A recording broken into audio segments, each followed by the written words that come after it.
Bom, meus jovens, então agora que você acredita que a regra dos trapézios é isso aqui mesmo, eu acho que você acredita, vamos fazer uma análise do erro aqui, né?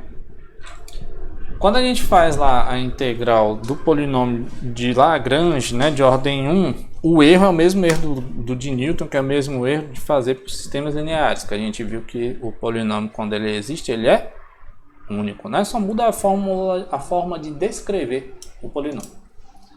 E aí o que acontece? Quando a gente vai fazer essa integral lá, a gente vai ter a integral do erro que vai ser um troço assim, ó, né? Usando aquela formulinha lá.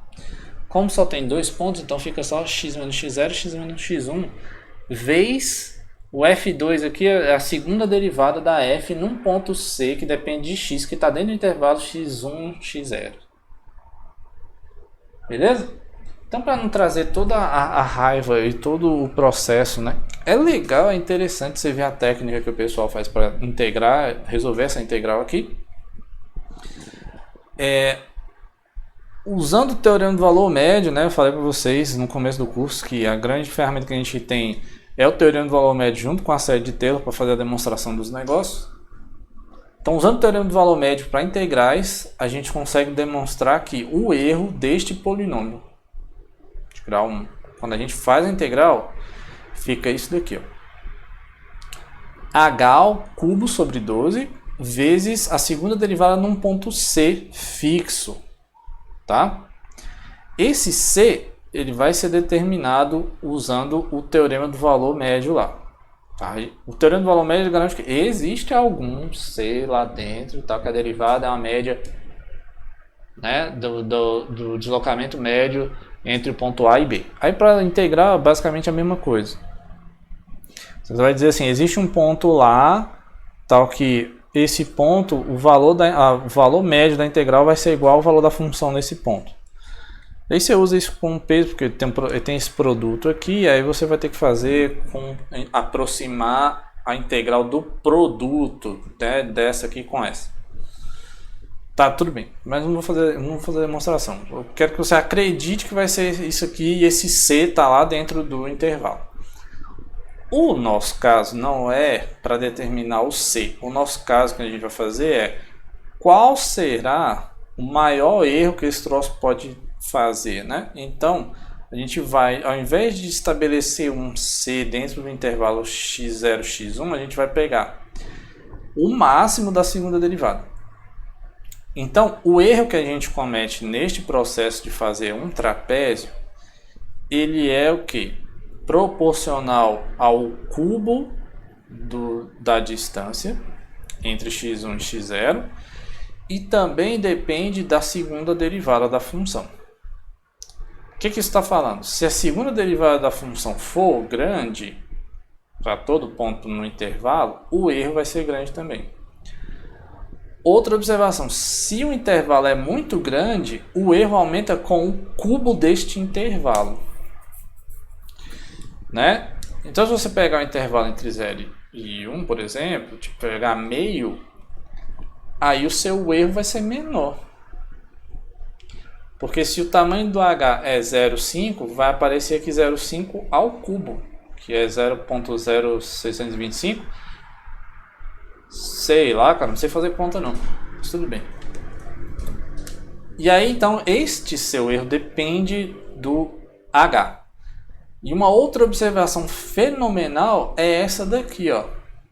Como esse erro que a gente está usando, ele aparecer a segunda derivada, o que esse método diz? Esse método é exato para funções lineares, certo? Ou seja, se você pegar uma... O que é função linear, né, em x? É uma f de x que vai ser o quê? Ax mais b, né?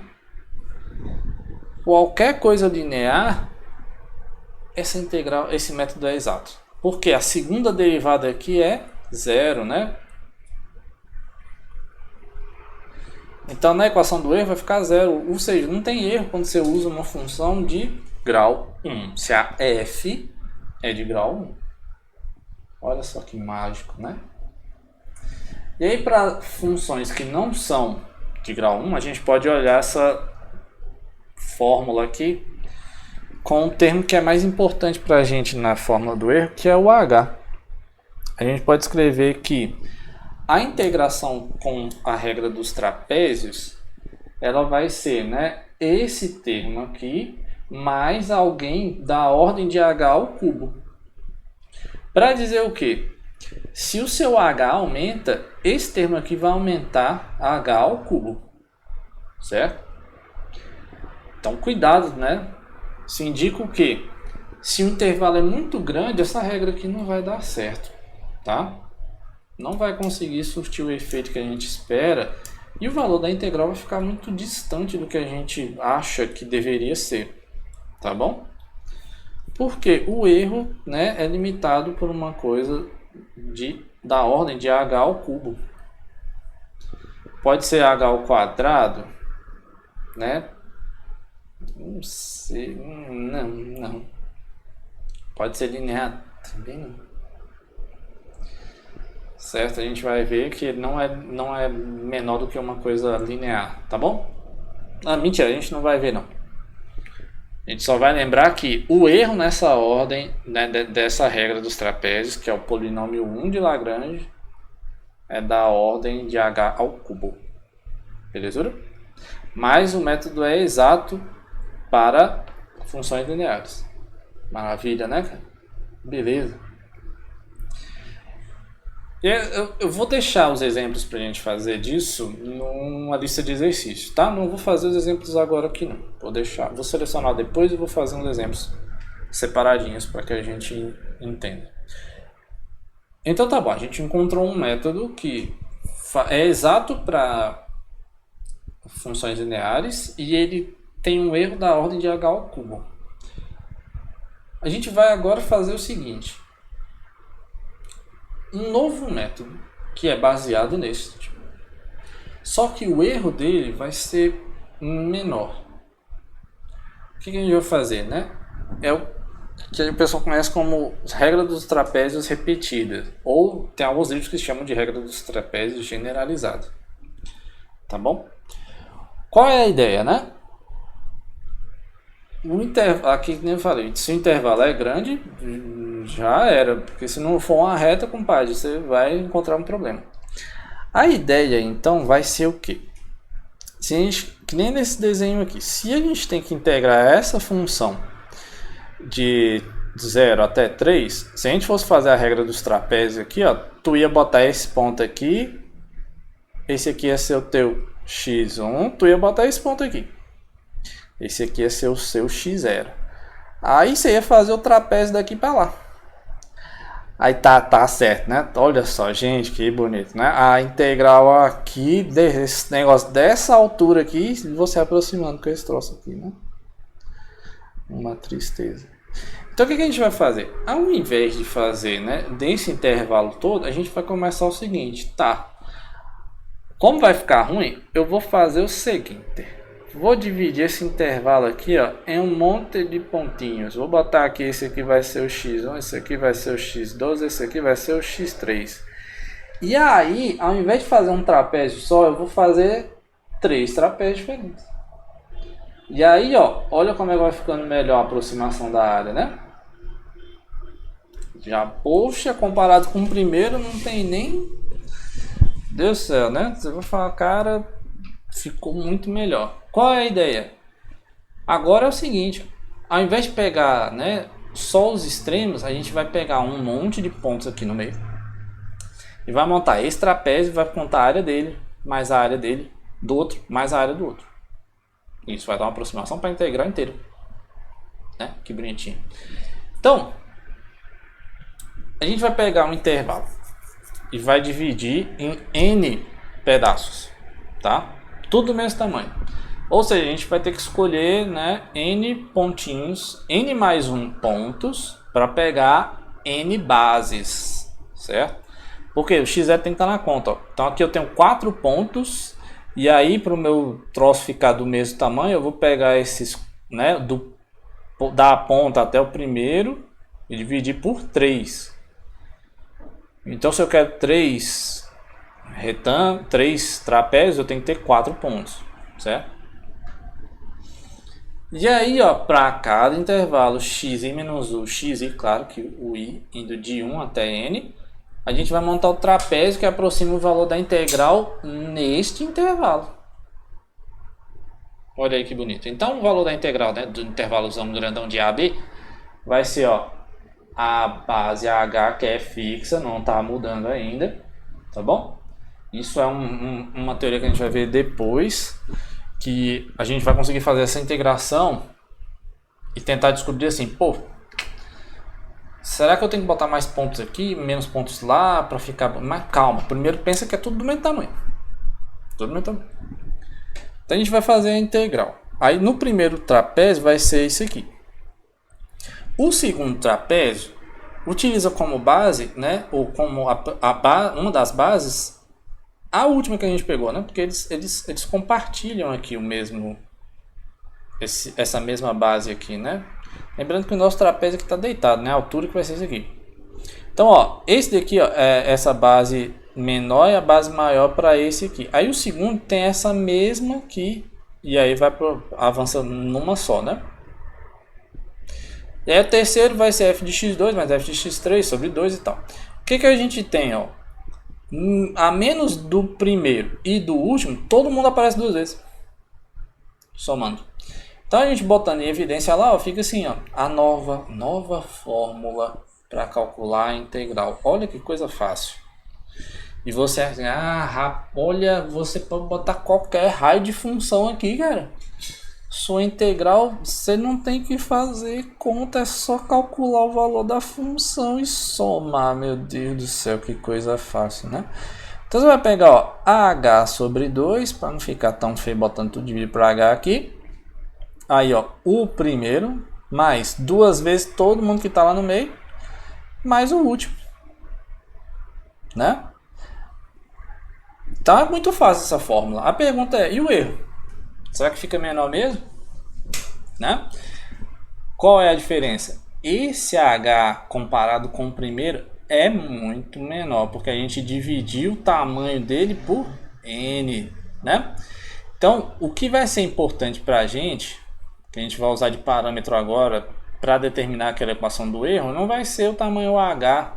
Tem livro que bota o tamanho h e tal, para ficar, né, com a mesma comparação, mas no livro você olha lá, o que é importante para a gente é quantos pontos, quantos intervalos a gente tem, qual o tamanho de n, tá? Porque vai ficar claro se a gente usa o n que quanto mais pontos, mais preciso o troço fica, certo? Então olha só, cada intervalinho lá que a gente pega vai ter o seu erro da regra dos trapézios, né? Isso aqui vem da regra dos trapézios lá, que a gente já viu. E esse CI é dentro de cada um dos xi menos u. Vou botar aqui, né? CI tá no xi menos 1, xi. Belezura? Então o erro total, né, dessa aproximação vai ser a soma de todos esses. Quantos retângulos a gente tem? N, né? Então vai de 1 até N. A gente tem N retângulozinhos. Bom, não é de 0, tá? Belezura. Aí o que eu vou fazer? Vou arrumar uma fórmula de determinar esse troço aqui com um parâmetro só. Tá bom? Então, se a segunda derivada, essa que aparece na fórmula que é contínua, a gente consegue uma estimativa com o teorema do valor intermediário. Certo? Esse CI está indo de A até B. Então, o teorema do valor intermediário vai garantir o quê? Se eu estou fazendo essas parcelas aqui, n parcelas, vai ter alguém lá no intervalo AB. Tal que esta sominha vai ser igual a n vezes esse valor. Certo? Esse é o teorema do valor intermediário, não é o teorema do valor médio. O teorema do valor médio tem um negócio de uma derivada lá que aparece aqui, não. Aqui é a mesma função, segunda derivada. Pá. Então, eu transformo essa soma toda nisso aqui. Então, o erro nessa regra dos trapézios repetidos, vou botei TR aqui, vai ser menos h ao cubo sobre 12 vezes n vezes a segunda derivada. Ou seja, se a gente está usando uma função linear que tem a segunda derivada zero, esse método é exato ainda. Então tá, para a função, ele não melhorou, certo? Quando a gente olha para a função, não tem nenhuma melhora porque ele só consegue ser exato até funções de grau 1. Se eu botar uma parábola, vai aparecer um termo de erro. Então tá bom, não melhorou. A grande, né, maravilha é o H. Certo? Aí você, não, professor, mas olha, observe, professor. Aqui está H ao cubo, na outra fórmula era H ao cubo também. Então não melhorou em nada. Mais ou menos. Lembra que esse H aqui depende de N? Então, esse H é muito menor do que o H que a gente usou anteriormente. Então, ao invés de escrever esse em termos de H, eu vou escrever em termos de N, para você ver que realmente ele é menor. O H é xn menos x0 sobre N. Né? Aqui, lembrando que isso aqui é o A e esse aqui é o B. Às vezes você vai ver nos livros que eles falam fórmulas de Newton-Cotes fechada. É porque o intervalo, nos pontos, eles são os pontos fechados do intervalo. Certo? Aí, ou vai ter essas duas observações. Ou o H é isso aqui sobre N, ou você pode botar aqui o N é xn menos x0 sobre H. Só que você tem que lembrar o que? Nessa fórmula o H é pequeno, o H é mínimo. Mínimo não, né? Porque a gente está falando mais. Mas o H é bem pequenininho. Então, para ficar uma coisa melhor, eu prefiro botar essa fórmula em termos de N, que é a quantidade de pontos, né, que a gente vai utilizar lá. Não a quantidade de pontos, a quantidade de intervalos que a gente vai montar, a quantidade de trapézios, certo? Então, botando isso daqui, né, a gente vai ter o seguinte, ó. O erro vai ser xn menos x0 ao cubo, aí é o tamanho do intervalo inteiro ao cubo, dividido por 12 vezes n ao quadrado. Aqui é que está a mágica. O que acontece se o n vai para infinito com esse erro aqui, se todo mundo é constante? Porque o xn ele vai ficar quieto, independente do n que você queira botar, porque ele vai ser o extremo do intervalo. x0 também. Então o que você pode pensar? Tá, se eu aumentar o tamanho do intervalo, o erro aumenta também. Claro. Mas se o n tende ao infinito, o erro tende a zero. Olha aí que maravilha, né? Essa aqui é a mágica da bagunça. Dessa integração repetida. Então, se você bota uma função que tem uma segunda derivada, né, que não explode, aqui a bagunça é a seguinte, a segunda derivada não pode explodir para o infinito no meio do intervalo. Se acontece, né, meu jovem, de você ter assim, ó, f' de x, sei lá, f duas linhas, né? Você vai integrar lá de A até B. Aí você vai botar aqui bem aqui assim, ó, no ponto C, a minha segunda derivada faz assim, ó,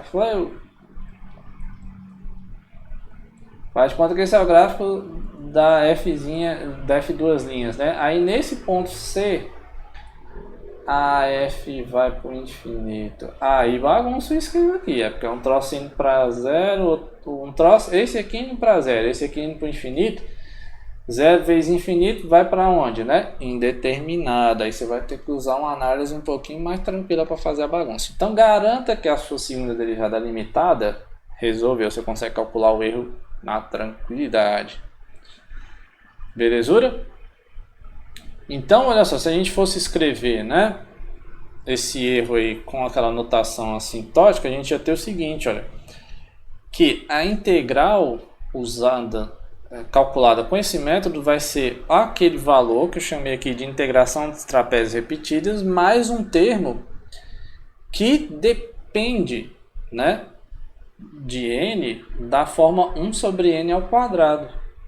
Ou seja, esse erro aqui ele está menor que um múltiplo desta função. Isso indica que se o n vai para o infinito, isso aqui fica quieto, né? Então, esse método converge para o valor da integral. E aí, observe que é 1 sobre n ao quadrado. Isso aqui é o que faz esse método ser muito mais rápido do que o método das somas de Riemann. Você lembra, né? Quando você bota o n, né, 400 lá, as somas de Riemann estão longe, mas esse aqui já está perto. Por quê? o erro dele é menor que n ao quadrado. Beleza? Tranquilidade? Bom, então era isso. Os exemplos que a gente vai fazer para essas estimativas e tal, vou fazer em outros vídeos para ficar mais organizado, tá bom? Esse é só o conteúdo mesmo. Tá, isso. Qualquer dúvida me manda uma mensagem. Até mais, gente. Valeu!